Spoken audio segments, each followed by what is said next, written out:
everyone to the concession stand here on the KB Radio Network. I am your host, Kevin Reed, and this is the review of the brand new horror film from the good folks over at Universal Pictures and Blumhouse, Wolfman. And this film is directed and co-written by Lee Warnell, who has given us some really good films as a director. The Invisible Man from about 5 years ago, which is another Universal monster that he did and reimagined it. Upgrade was a very, very good film.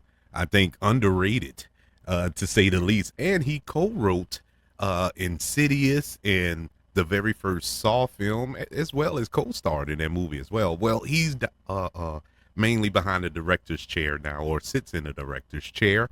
And he directed this latest reimagining of a Universal monster film. And this film stars Christopher Abbott, Julia Garner, Matilda Furt, and it follows a man seeking to protect his wife and daughter from a werewolf, only to become infected and slowly transform into the creature.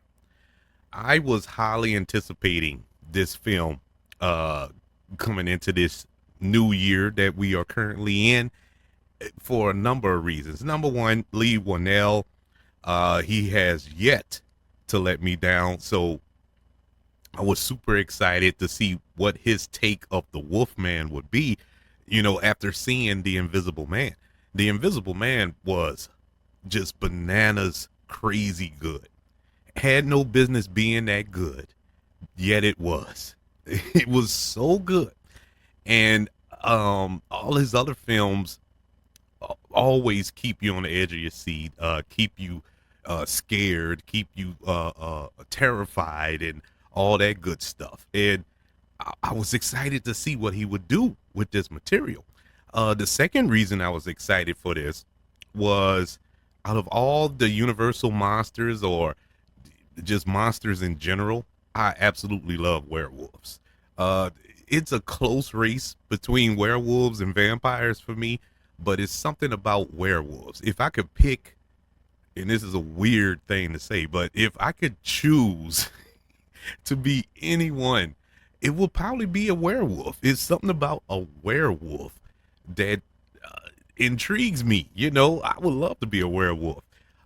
Vampire, not so much. Maybe it's the sucking of the blood thing, even though werewolves, tear off flesh and eat you alive. But that's neither here nor there.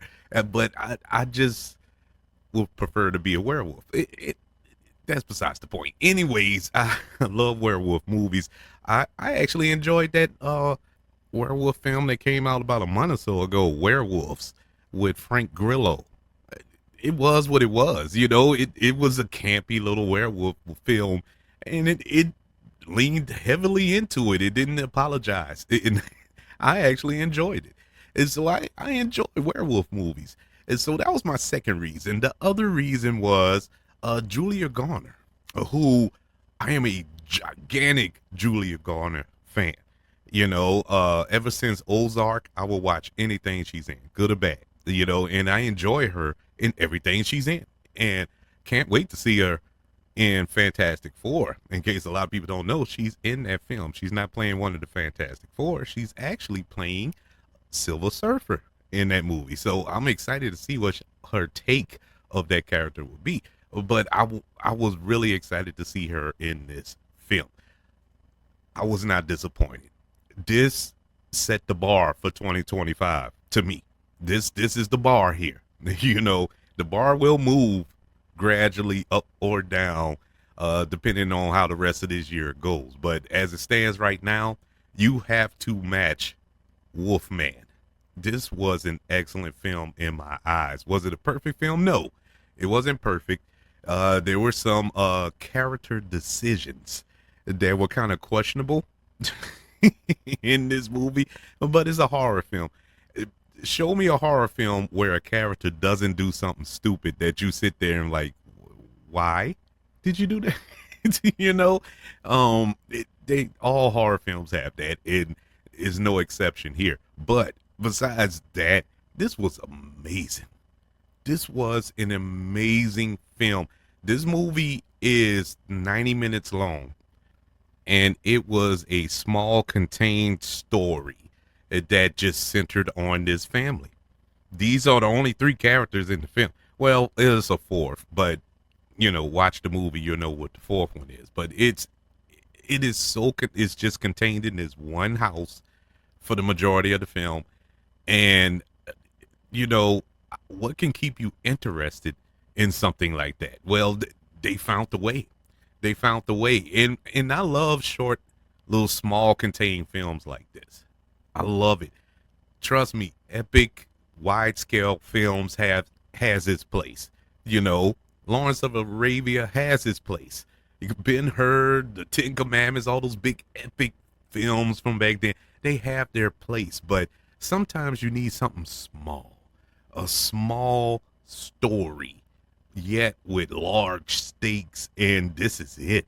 This is it right here. It gives you everything you need and wanted, and didn't know that you wanted, all within these 90 minutes. Everything was set up. The characters were flushed out. Well written, flushed out characters here. From Christopher Abbott, who I don't know much about Christopher Abbott. The only thing I've seen Christopher Abbott in, unfortunately, was Craven the Hunter about a month ago. He was in that movie, and no fault of his, but it was a pointless character. I didn't like the character. I didn't like the movie, so I can't fault him for that. But I haven't seen him in nothing else. Even though he looks familiar, I've probably seen him pop up in things, but this is the first time I've seen him the star of a movie. What a good job. For him to act, his acting was amazing here, even after he becomes the Wolfman, and it's not a spoiler, it's in the trailers. And for him to act and emote through these, from the other side of these prosthetics, it was great. It was beautiful to watch. Julia Garner, I would say she's the weakest, but not weak. She's not a weak character, but she's the weaker of the three. I liked her character. When I mentioned earlier about decisions that were made throughout the film, she made some stupid decisions. It didn't necessarily burn her in the end, but it made you question, like, what are you doing right now? There was a moment in this film, no spoilers, where something is happening to her husband. Her husband is going through this transformation, and he's wigging out. Obviously he's not in his right mind, and she decides to go off and try to do something else, to try to get him out of there, and leaves her daughter with this man that is not well. And I'm like, why? Where's your daughter? Why are you leaving your daughter?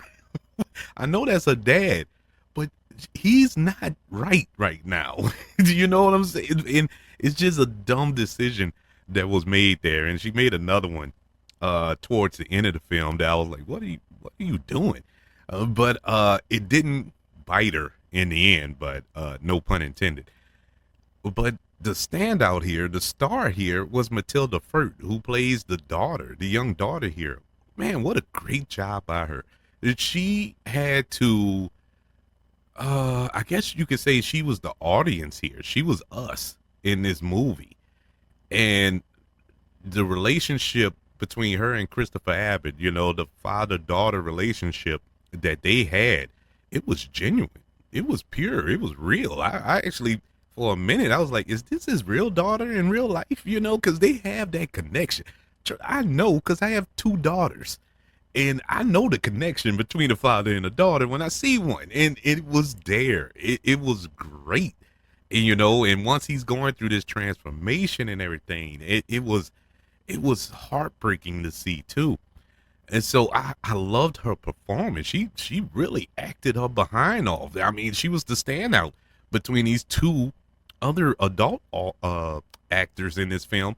She stood out the most. The werewolf aspect of it all, or is this really a werewolf? how do you define a werewolf? Because this isn't your granddaddy's werewolf. This isn't your dad's werewolf. With the hair and the kind of hind legs and all this here. This is truly Wolf Man. This is Wolf Man. It is a man that's, that just has wolf attributes. And that's what I love about Lee Warnell. He found the way to make this kind of a realistic type thing. Something that you can believe this is happening. It isn't a fantasy. There really was no fantasy element to this. He treated it more like a virus or a disease that was passed on to him. And that's another aspect that I'm going to jump in a second. But as far as the werewolf part of it all, it is awesome. I've never seen a transformation take place like this. And I don't mean like American Werewolf in London type transformation, which still to this day holds up as one of the greatest transformations on screen. But I'm talking for these 90 minutes, because that's how long it takes. The whole movie is him transforming into this thing, going through different stages. But it's not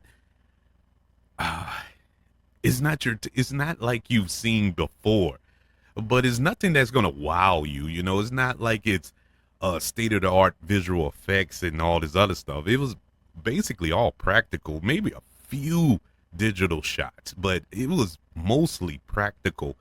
And the transformation was just done in a very unique way.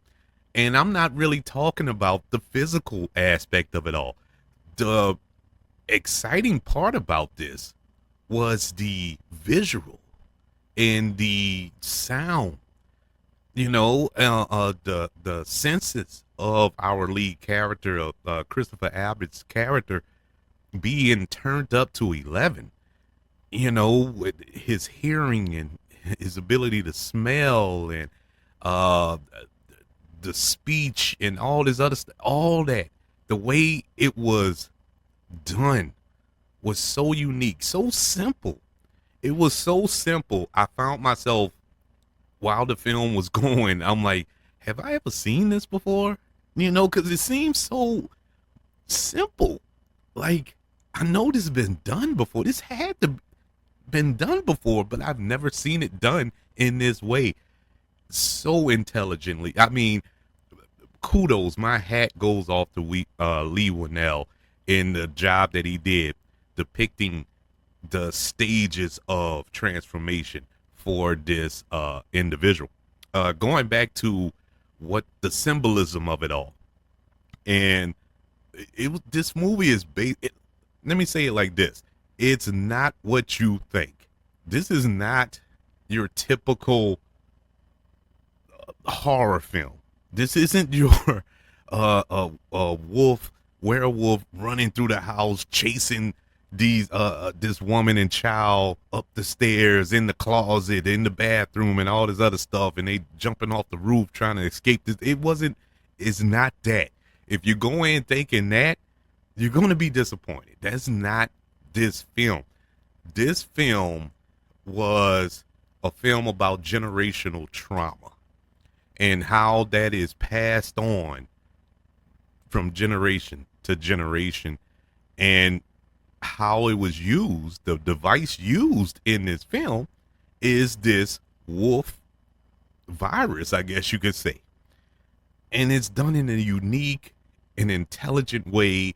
It's on the nose. It's nothing hidden. It's not no deep thought type deal where you're caught off guard like, oh my God, that is so intelligent. You're not gonna stay at a Holiday Inn Express because you saw this, but it's like very unique and really makes you look at things differently, especially if you're a father. And I guess that's why this film affected me so much. And I didn't have these issues. Let me start off by saying that I didn't have a abusive father and all this here. My dad was awesome. So he passed it on. Hopefully I'm passing that on too. But uh, I'm talking in the aspect of fathers and daughters, and the relationship that our lead character and his daughter have, and how close of a bond they had, even when he was changing into this wolf creature. And uh, I guess the only humanity he had left was the love he had for his daughter, a little bit for his wife. Not to exclude his wife, because he did have love for his wife, but it was just it was really the daughter that really anchored him throughout this film. And it's something to think about. The whole premise of this, or the mission statement of this film, is what, as a father, you are the protector. You're the first and last line of defense when it comes to your family. But what happens when you become the enemy, and you're supposed to protect? So what do you do? And that is the basis of this film. And this was done well. I really, really enjoyed this movie. I mentioned a little while ago about the sound. The sound design deserves a round of applause. This is a very creepy movie as far as the sound. And there was a scene in this film when Christopher Abbott's character is hearing something, and it sounds like they had raccoons or something in the attic, but it was heightened up. And the way that when he makes the discovery, it's like where that sound is coming from, it's like, wow. You know what I'm saying? It was, the sound throughout the film was great. The set design was great. The creature design was great. The cinematography was beautiful. This is the same cinematographer that Lee Winnell uses in all of his films. And so it just worked perfectly. Like I said, I only had like 2 or 3 nitpicks. It was a couple of character decisions that were made. The logic, the little leap in logic, uh, with the infected that took place in the beginning of the film, or when we get to this point of the film when our character gets infected, it's kind of like I don't recall it going that way, but it's you just have to roll with it at that point. But other than that, I really had no flaws, no problems with this movie. I enjoyed it from beginning to end. It's a good movie when you get mad when the credits start rolling. You're like, man, that's it. I want more. And I really did want more. Wolfman, which is currently in theaters, gets a letter grade of an A-. Yeah, it is so far the best movie of 2025. And I know it's only been 3 weeks, so that's an easy statement to make. But this is the a bar that is set for the remainder of the year. Let's see what will surpass it. I would love to know, what did you think of Wolfman? Did you enjoy it? Are you looking forward to it? Or were you expecting, if you saw it, were you expecting a different type of Wolfman, or the same Wolfman that we have grown accustomed to in the past? I would love to know your thoughts. Email the show, kbradiopodcast@gmail.com. You can also search for the show on all social media platforms. Just search for the KB Radio Network. Also, ladies and gentlemen, don't forget about YouTube. Subscribe to the KB Radio Network channel and like this video if you don't mind. Don't forget about the 5 stars, the reviews, and sharing this show if you're listening on Apple Podcasts, Spotify, iHeartRadio, wherever you are currently listening to the Concession Stand here on the KB Radio Network. Everybody, thank you for joining me for this review of Wolfman. Want you all to know that I love you, continue to love everyone, and until we speak again, you all be blessed.